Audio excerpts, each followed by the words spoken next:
कक्षा 6 गणित अभ्यास 5C अक्षर संख्याओं की घात।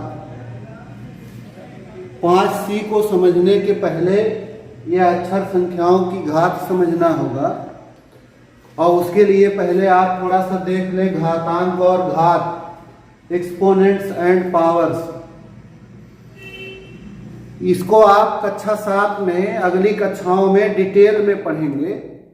यहाँ थोड़ा सा उसके बारे में समझना है 5C के एक्सरसाइज को करने के लिए। देखिए, जैसे अगर आपसे कहा जाए कि 4 को 20 बार लेकर आपस में गुणा कीजिए, तो ऐसे 4 को एक बार लिया, फिर दोबारा लिया, फिर तिबारा लिया, ऐसे 4 को 20 बार लेना है।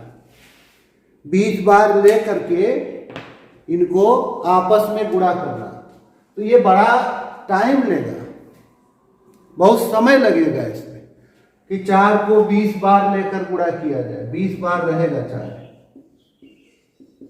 तो इसी बात को हम लोग दूसरी तरह से प्रदर्शित करते हैं। 4 को 20 बार लेकर आपस में गुणा करने को इस तरह से प्रदर्शित करते हैं। 4 यहां लिख देते हैं 20। ये पूरा जब पढ़ते हैं हम तो कहते हैं 4 की घात 20। 4 की घात 20। 4 रेज टू द पावर 20। 4 की घात 20। इसमें ये जो नीचे लिखी संख्या होती है इसको बोलते हैं आधार, बेस जिसे अंग्रेजी में कहते हैं। और ये जो दाहिने कोने में लिखी संख्या है इसको घातांक कहते हैं, एक्सपोनेंट्स, घातांक।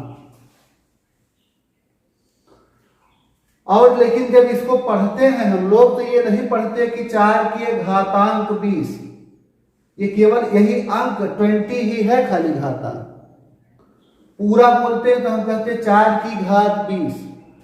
जो 4 की घात है, 4 के पावर है, वो बहुत सारा हो सकता है। जैसे ये 2, ये 4 की घात 2, 4 की घात 3। ये पढ़ते हैं हम लोग तो पूरा कहते हैं 4 की घात 3।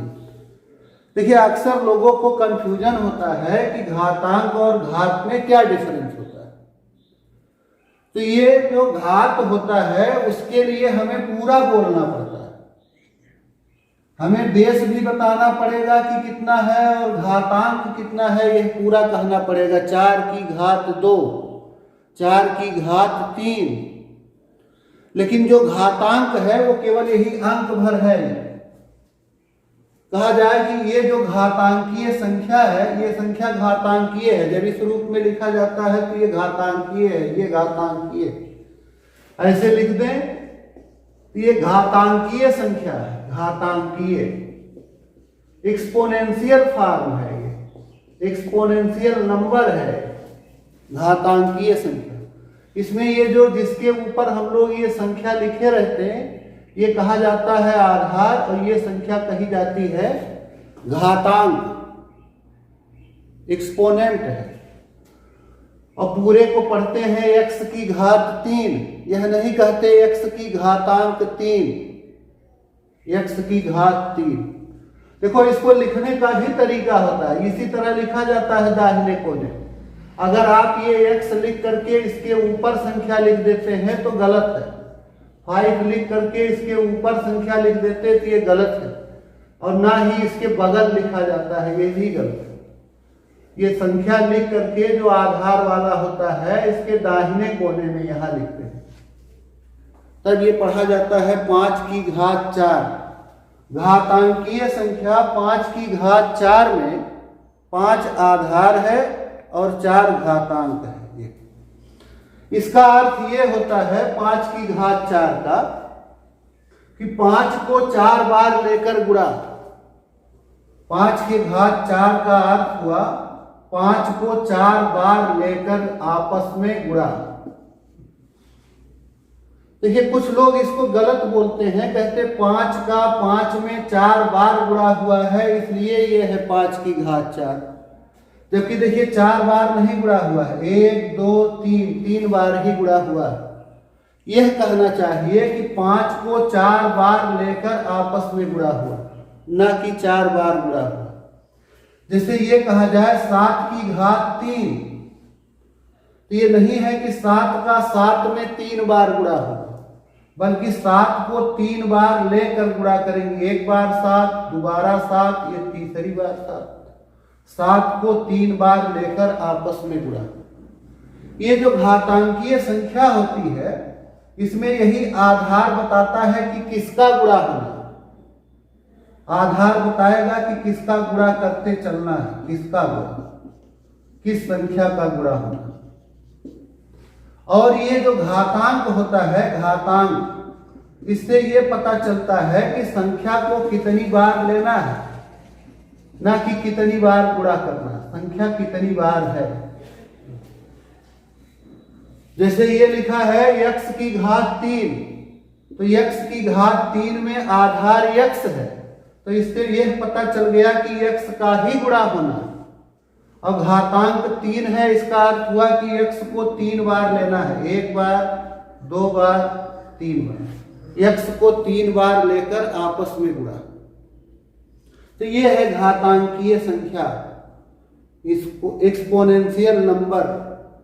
घातांकीय संख्या क्या होती है, कैसे हम लोग संख्या को घात रूप में प्रदर्शित करते हैं, किसको आधार कहते हैं, किसको घातांक कहते हैं, और कब हम लोग उसे घात बोलेंगे।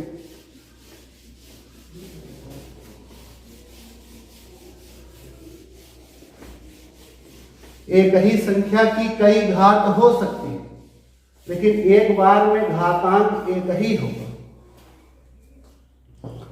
अब इसी पर आधारित कुछ नियम यहाँ दिए हैं, जिनको आपको जान लेना है, उनको विस्तृत रूप में पढ़ना है आगे चलकर। जैसे पहला है, ये इस आधार पर नियम लिखा गया है कि a शून्येतर पूर्णांक है। यदि a एक शून्येतर पूर्णांक है, शून्य से इतर, शून्य के अलावा, a शून्य नहीं हो सकता, बाकी कोई पूर्णांक हो सकता। यदि a एक शून्येतर पूर्णांक तथा m और n कोई 2 पूर्णांक है, चाहे जैसे पूर्णांक है, कोई 2 पूर्णांक है, तब ये नियम है। तो पहला नियम है a की घात m गुणे a की घात n। इस नियम का अर्थ ये हुआ कि समान आधार वाली घातांकीय संख्याओं का गुणा, यह भी घातांकीय संख्या है, यह भी घातांकीय संख्या है, दोनों का आधार समान, इनका गुणा हुआ। तो जब समान आधार वाली घातांकीय संख्याओं का गुणा करते हैं, तो यही आधार लिखते हैं और घातें जुड़ जाती हैं, नियम धन्य। दूसरा नियम है, यदि समान आधार वाली घातांकीय संख्याओं का भाग हुआ, a की घात m भागा a की घात n, तो ये उसी आधार पर घातांक को घटा देते। a की घात m ऋण n, आधार सेम होना चाहिए। ऐसा हम लोग नहीं लिख सकते a की घात m भागा यहाँ आधार कोई दूसरा हो, नहीं, समान आधार वाली चाहिए घातांकीय संख्याएं।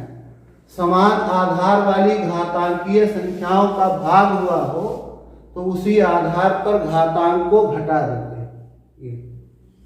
तीसरा है कि यदि घात पर घात लगा हो किसी संख्या पर, जैसे ये a की घात m, एक बार ये घातांक है m, और इस पर फिर एक घात लग जाएगा, तो इन दोनों घातों का, दोनों घातांकों का गुणा हो जाता है, m गुणे n। एक बार घातांक है m, एक बार घातांक है n, तो इन घातांकों का गुणा हो जाता है।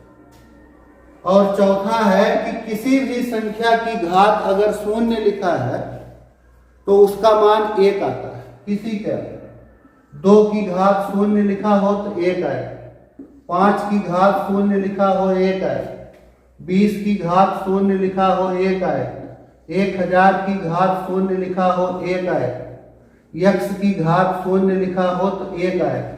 इन सब का मान 1 आता है, ये सब 1 आएगा। तो ये 4 नियम हैं, इनको आप जान लीजिए और इसी आधार पर एक्सरसाइज 5C करना है।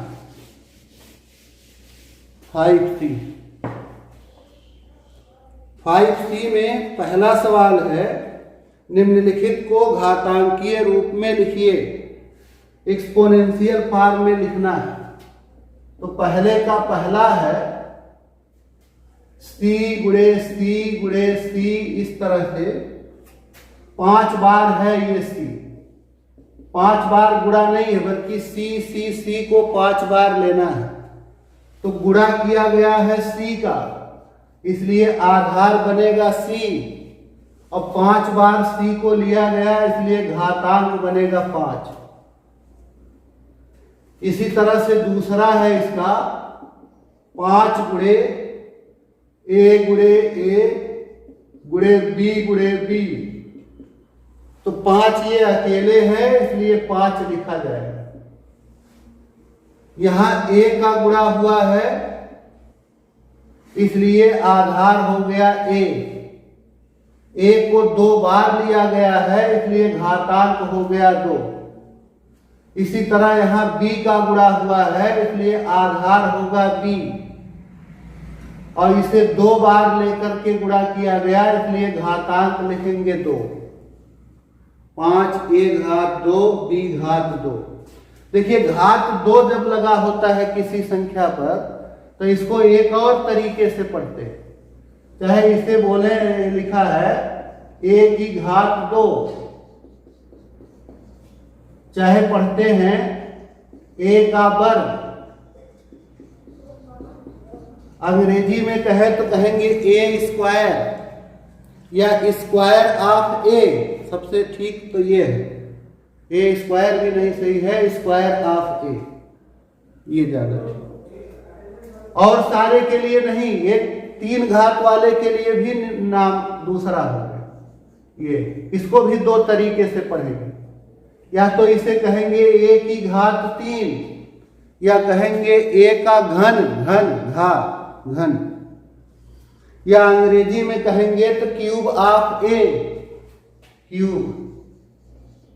क्यूब ऑफ A का घन, A की घात 3। इन दोनों के इस तरह से और भी नाम होते हैं। दोनों के माने जब किसी संख्या पर 2 की घात लगी हो या जब किसी संख्या पर 3 की घात लगी हो।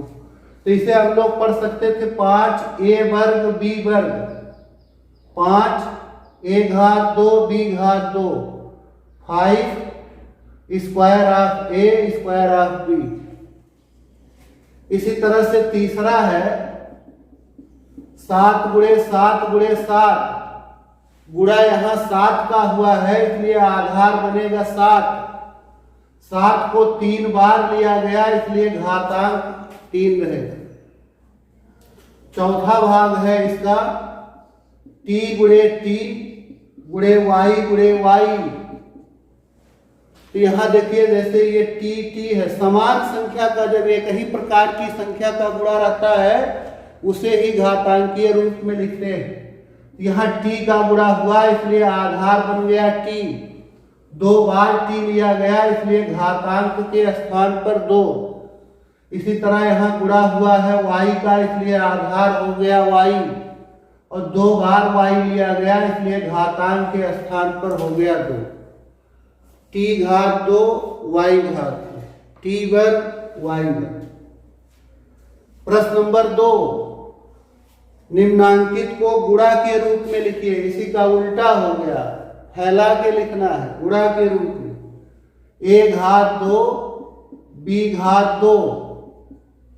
तो देखिए A पर घात लगा है, आधार है यहाँ का A, इसलिए A का ही गुणा करते चलेंगे, और 2 है घातांक के स्थान पर इसलिए A को 2 बार लेना। इसी तरह से यहाँ b पर घात लगा है, यहाँ का आधार है b, इसलिए b का गुणा करते चलेंगे और घातांक के स्थान पर 2 है इसलिए 2 बार b को लेंगे। ये हो गया। इसी तरह इसका दूसरा भाग है 9 a b घात 3। तो इस अंक को ऐसे रहने देंगे 9, a भी अकेले है इसे लिख दें। अब ये b की घात 3 है तो इसमें b पर घात लगा है इसलिए b का ही गुणा होगा और घातांक के स्थान पर 3 है इसलिए b को 3 बार लेकर गुणा करें। इसी तरह से थर्ड पार्ट है इसका 10 x घात 3 y घात 3 z घात 3। तो ये हो गया 10,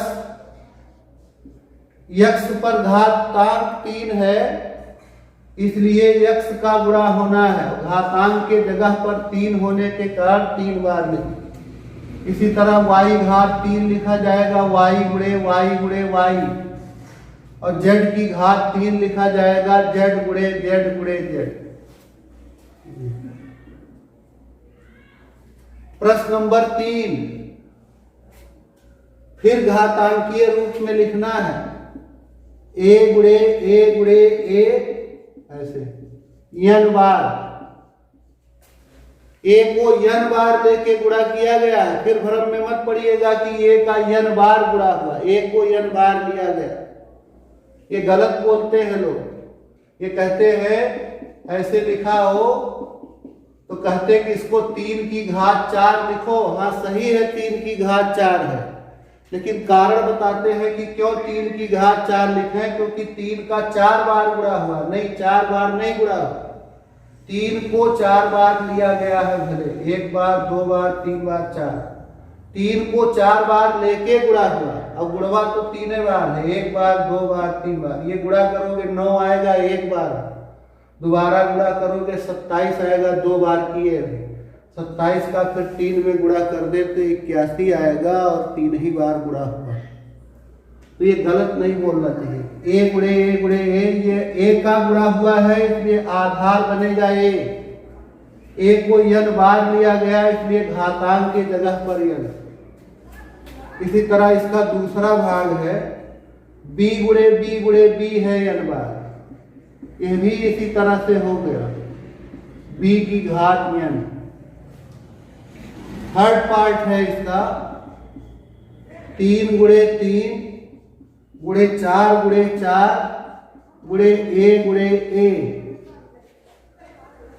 तो ये 3 गुणे 3 को लिखेंगे 3 की घात 2, 4 गुणे 4 को लिखेंगे 4 की घात 2, a गुणे a को लिखेंगे a की घात 2।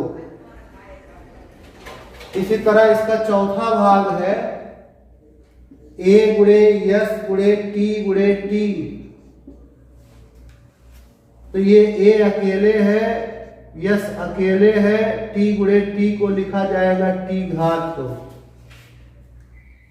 चौथा सवाल है एक व्यक्ति की वर्तमान आय रुपए a है, उसकी आय प्रतिवर्ष b गुनी हो जाती है, 3 वर्ष बाद उसकी आय कितनी होगी?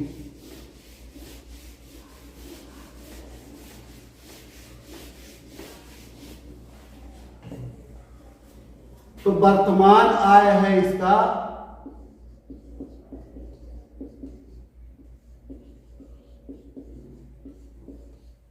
रुपए a, हर वर्ष b गुनी हो जाती है, 1 वर्ष बाद इसका b गुना हो जाएगा, 1 वर्ष बाद आय इसी में b से गुणा हो जाएगा, b गुणे a।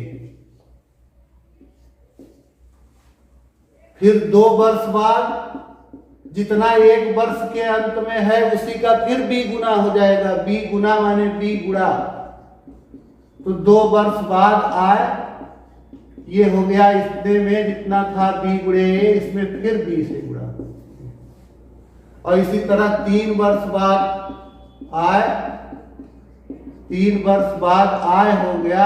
अब जितना 2 वर्ष बाद है उसी में फिर से b का गुणा, तो b गुणे b गुणे b गुणे a, ये हो गया रुपए। b गुणे b गुणे b को लिया गया है, गुणा b का हुआ है इसलिए आधार b बन गया। 3 बार b को लिया गया इसलिए घातांक के स्थान पर 3 और a अकेले, b घात 3 a रुपए, या ऐसे भी लिख सकते a b घात 3 रुपए, या रुपए a b घात 3। तो इस तरह से इस अभ्यास में इतने ही सवाल थे। अक्षर संख्याओं की घात के बारे में आपको समझना था खाली इसमें, और घात तथा घातांक, एक्सपोनेंट्स एंड पावर, ये डिटेल में आप अगली कक्षाओं में पढ़ेंगे।